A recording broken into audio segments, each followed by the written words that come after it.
very, very damp and disgraceful Saturday morning here in Finland. It's raining and I've got a massive headache purely because of the pressure, I think, the barometric pressure. But never mind, let's get back onto this. So you're probably wondering what all these things are here at the side of me. The control units, because what I've done, I had a problem with this E61 now for over a week, and there's a lot of water in the trunk and it's damaged all the control units. So that's what I've actually done, is I've replaced most of them, the relays, the control units, and ones that are okay I've dried out. So this video though is actually going to be about the HKL system, HKL, and it's what that is. It's the automatic trunk lid opening system. So basically you open it with the switch and it pops up, then you press a button and it pops down. Well, it's failed, basically it's just exploded everywhere.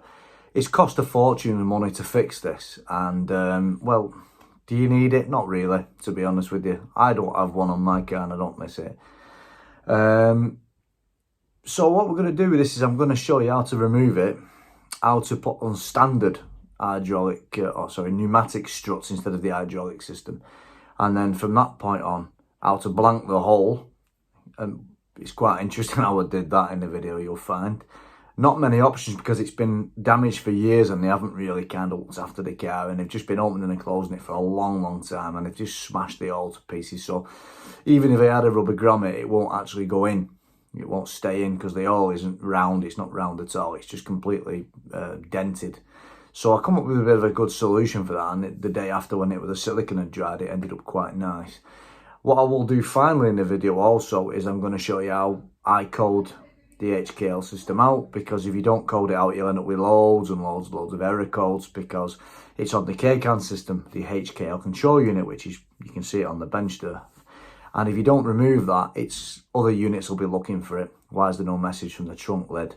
Well, there's no control unit anymore. So to avoid that, we just simply delete it from the vehicle order, the SA code, and that's it. Save it, save the new vehicle order, and then it's like it's never existed. It was never in the car.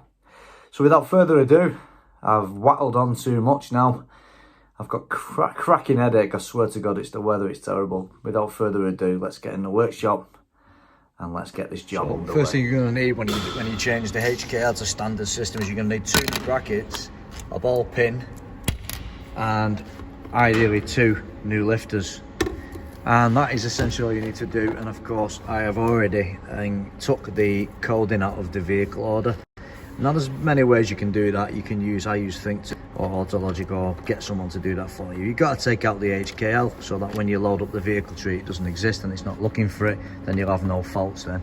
And then we just need to basically strip it and take everything off, which is what I'm going to do now. Actually a shame this, because it's a really good car. It's M Sport, but it's been like abused, in my opinion. It's a freaking great car. First thing you have to do now is essentially prop up the trunk with this brush. It's a disaster, isn't it? You're amazed how strong hydraulics are, and you have to start doing stuff like this, you realise. Yeah. So this is how I'm gonna essentially safely work on this bloody thing. If that drops, I'm dead, aren't I? I've got to make sure it don't drop, essentially. It seems quite reasonable, does that? Right, so a bit of history about this car. As you can see, it's full of water.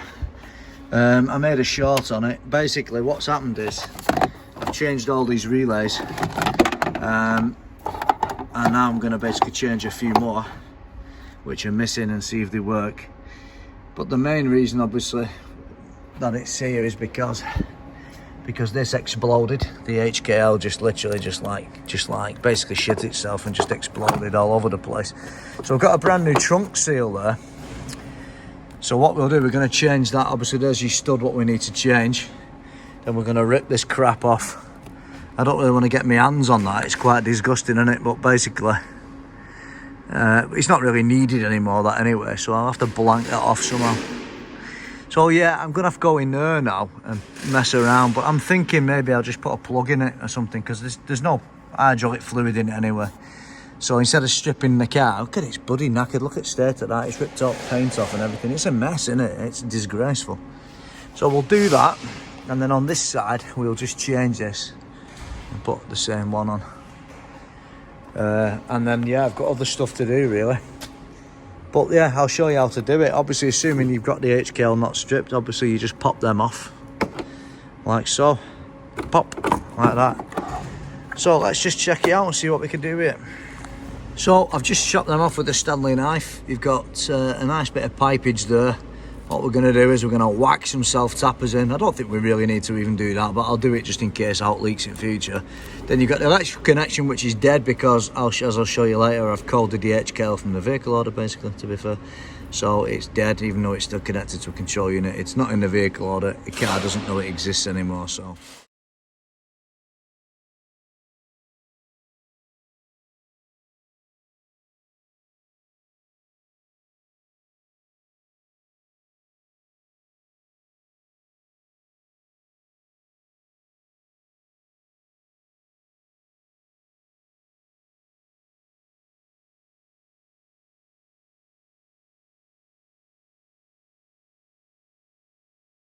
Well, when you're doing like kind of bodge jobs, you've got to just use whatever the hell you've got to hand. So I didn't have any grommets, but no problem.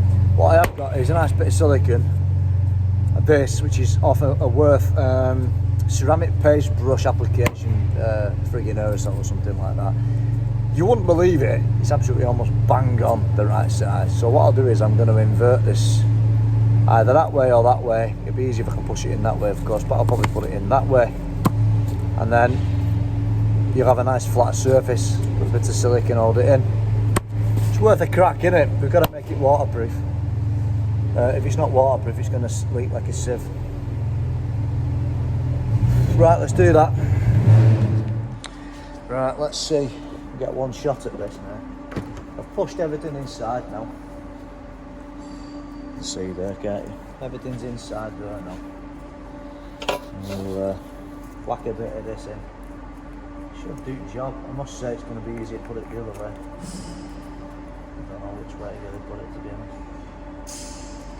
That looks quite tasty, does that, doesn't it? So basically I'm thinking a bit of a lip in there, not much of a lip, but I'll do it with silicone. I'll pre-fill it with a bit of silicone on edges. What can you do kind of thing? It's all damaged anyway, so a grommet won't go anywhere on it. So I'll put too much silicone on. Can wipe it off after kind of thing. Let's see if we can get it on now a bit like that. Give it a bit of a seal, give it a fighting chance at least over the years. It won't leak water inside the vehicle, of course. Jesus Christ, it's absolutely perfect. I wouldn't ever want to get it out, right? But still it's pretty damn tasty, isn't that? I'm very happy with that, indeed. Once that silicone goes off, we'll tidy that up a bit now. Tidy that up a bit now.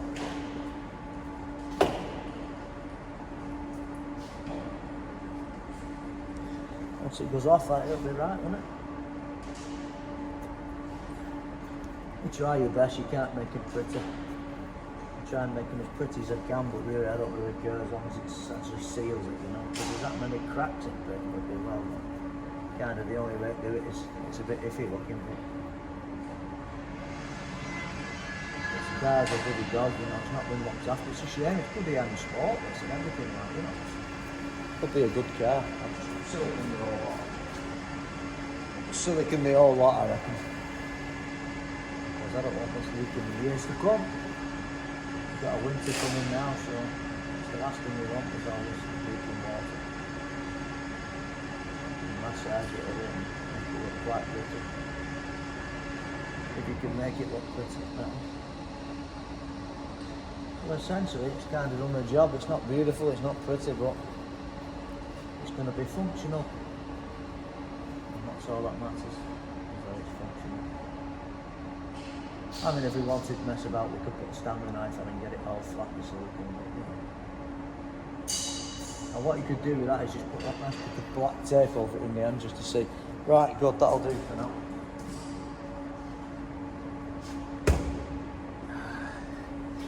Have a look at my handiwork. Yeah, so it looks not great, but you know, in the end, it won't be so bad, in my opinion. That. I mean, it's as good as you can get in it. And what we'll do, we'll put a piece of square tape over that when it's done. Just a very nice piece of thin tape over it, just to make it look pretty. because that's all I've got. It's all damaged, you see. Even if you had a rubber grommet, in my eyes it wouldn't work because it's all smashed inside. It's not even squirting, well, not even round, shall we say. It's not round to accept a grommet. It'll just fall out. So that's as nearest as I've got. It's not pretty, but it'll be right. So your next job is what we need to do is take these out. 1, 2 and 3. There's 3 Torx 20s in there. We're going to pull them out now. Take this panel off, replace this bracket, we'll grease it all up and change that pin, and then do the same on that side because all brackets are buggered, they're all rusty. We need to lubricate them. No one ever bothers, do they? So let's do that.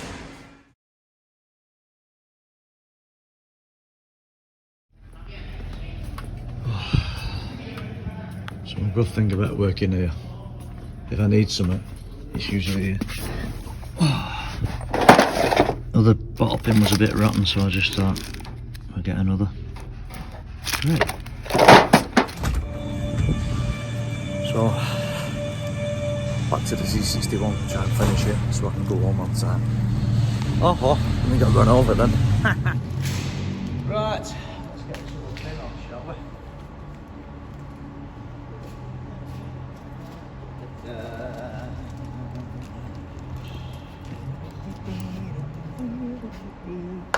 You know why I'm happy? Because it's Thursday today. That means it's Friday tomorrow. That means I can have a couple of beers, maybe some wine. We don't drink up with during it. Look at that one all ready to roll. Right, good. Let's whack that on now.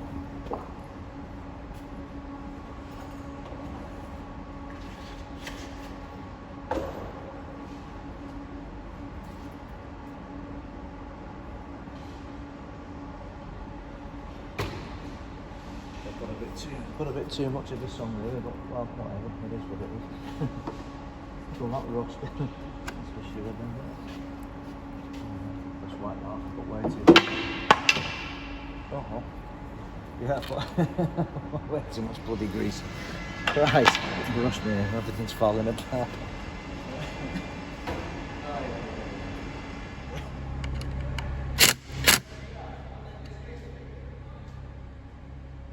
Right, let's get some Yarrow Vaseline in, brake Vaseline, just basically Vaseline. Let's get some of that in there now. Try and protect it for years to come somehow, if that's going to be bloody possible. That's what it's supposed to look like.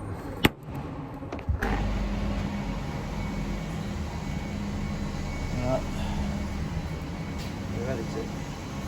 New seals on now, we just need to pull it straight. This roof's buggered, and sport as well, worth a fortune that. But nothing you can do with that because they're really notoriously difficult fasteners up roof once you break them. On my car I ended up putting some pins through the seal to hold it on.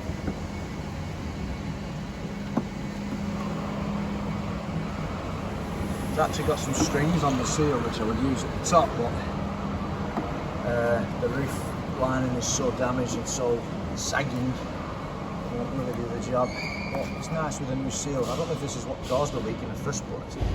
I suspect it hopefully is, if it's not like the panorama roof drain's blocked. Now, I couldn't open the panorama roof because the control unit was fried with water, so I'm hoping that'll now be rectified because I need to empty them drains and just make sure they're alright really. Actually, it's holding up reasonably well on its own as that. Right, so if that's all in now, we can just pull our settling wires in now. This is what we do. We just pull these on now. You should pull that lovely against, sit it against the trim nice as you go up like that. And just tap and pull, like so. Pull it down rather than out.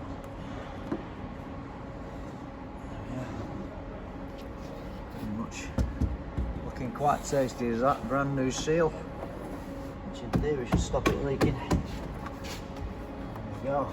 Everyone's happy. Done. I think I'll keep this. It's very useful, strong stuff.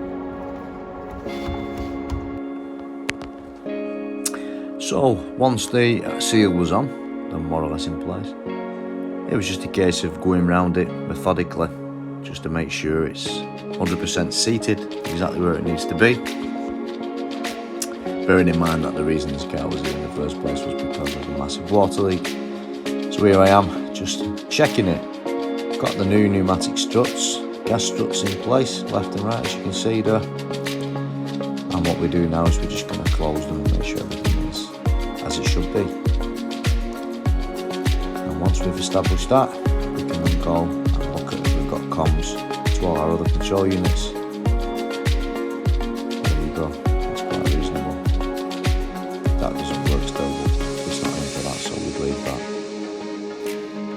So, that's all looking quite nice. And as I always say, as you've heard me say many times, all's well that ends well.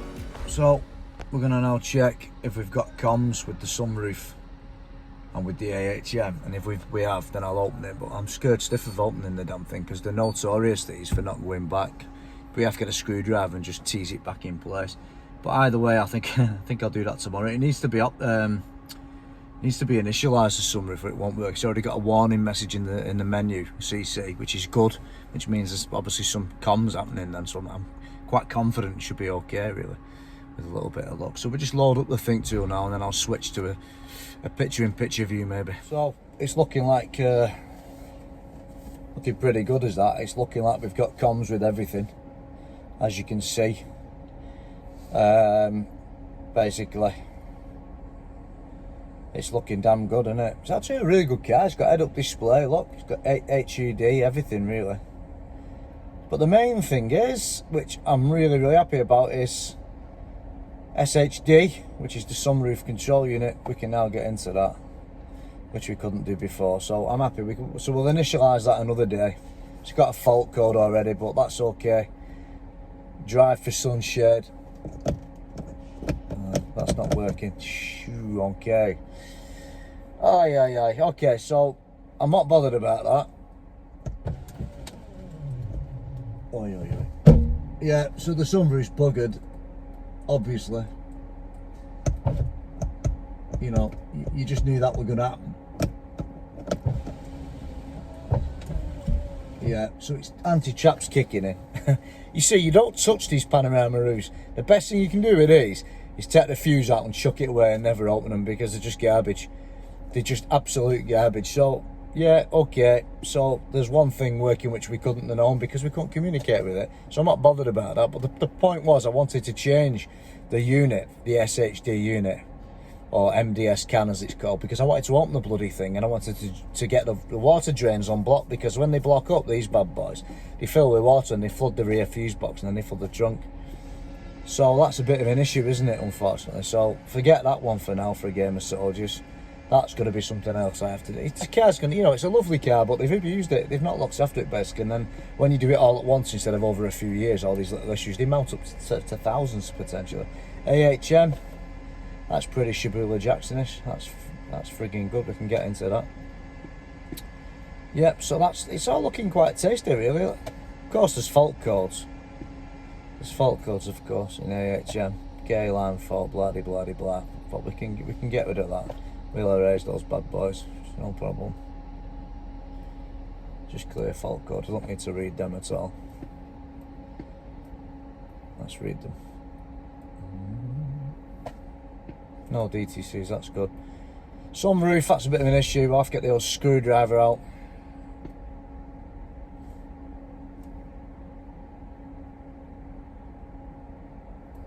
Read fault code, sunshade, buggered, current. Let's look at the freeze frame on that. Frequency 1, of course, because it's a new unit. In theory, these units they do need to be coded, so we'll do that now. I think we'll code that. AHM not so bad, really, to be fair, but we'll code this bad boy. We'll code this SHD sunroof one. Coding system list. Coding system list. So we want SHD, that one. Let's turn that off as it says, because it's a stickler for doing it right, isn't it?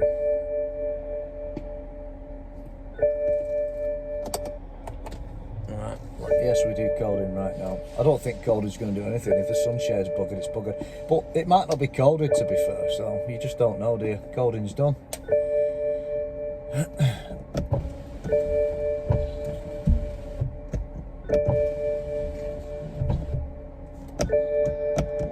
Well, it still don't work, so that's okay. But at least the sunroof's shut now anyway, so we're not bothered about that at least.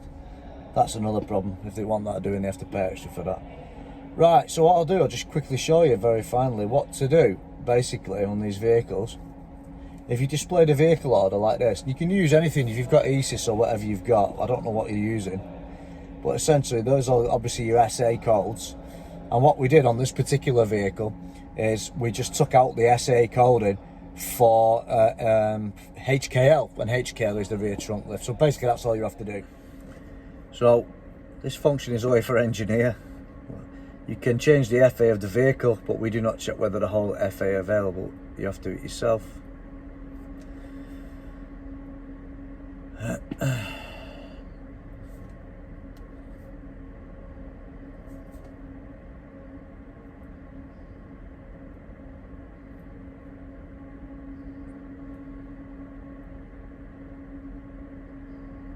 And that's it. So essentially, if you want to delete the HKL, so that's, I'm pretending the headlight washer 502 code is basically the HKL, which it's not. I'm just using an example because I didn't, unfortunately, I didn't record the HKL when I deleted it, because it was like last week when I did it and I didn't have access to Thinktool at the time and I couldn't record, I was too busy. I can't always make films at work, you see, because I'm busy. So you would just press yes and that's it. It's as simple as that. It just deletes it out of the vehicle order. So we'll press no and we'll come out of that. But that's basically all you need to do on the Thinktool. And you can do the same with other stuff, what you can get online and all that business, auto logic, and then all this ESIS, what people are using, you know, the BMW tech support one. And that's it. It's all done, other than the sunroof, but it, you know, it's pretty much, it's right in it now. So all's well that ends well. In my opinion, it's quite reasonable as that. It actually looks better in real life, like from there, you know. Yeah, you could tidy it up a bit, but really I don't have so much. But as a finish, very, very firm. Look, you can't scratch it. It's really quite nice. So that's how that ended up. Here was our brand new, lovely new seal, which I hope the leak was this side. I mean, it's plausible it was leaking down here through here. Anyway, let's water test it, see what happens. Well, looks like I might get home at 3 o'clock. I'll leave for 3 anyway at this rate. Looking pretty tasty, that, and it's all back together. Really, if it were my car, I would get rid of all this and I'd remount everything up here, you know. I'd extend all wires and everything. But they don't want to pay for that, so we'll just do it this way. Thanks for watching, and I'll see you on one of my other videos, and keep subscribing. I've had nearly 100,000 views since I started this in May, which I think is pretty good, but there's always room for improvement. So let's all do it together, you know, because I'm here to help. I'm here to help you. If you've got a BMW, please fire away anything you want. I'll do my best. I can't answer all your questions because I'm just too busy. It's a huge thing running a YouTube channel. I didn't realise how hard it was. So I can't answer everyone's, but I'll do my best. So until next time, send me requests. I'll make you a video if I can do it. No problem. See you later.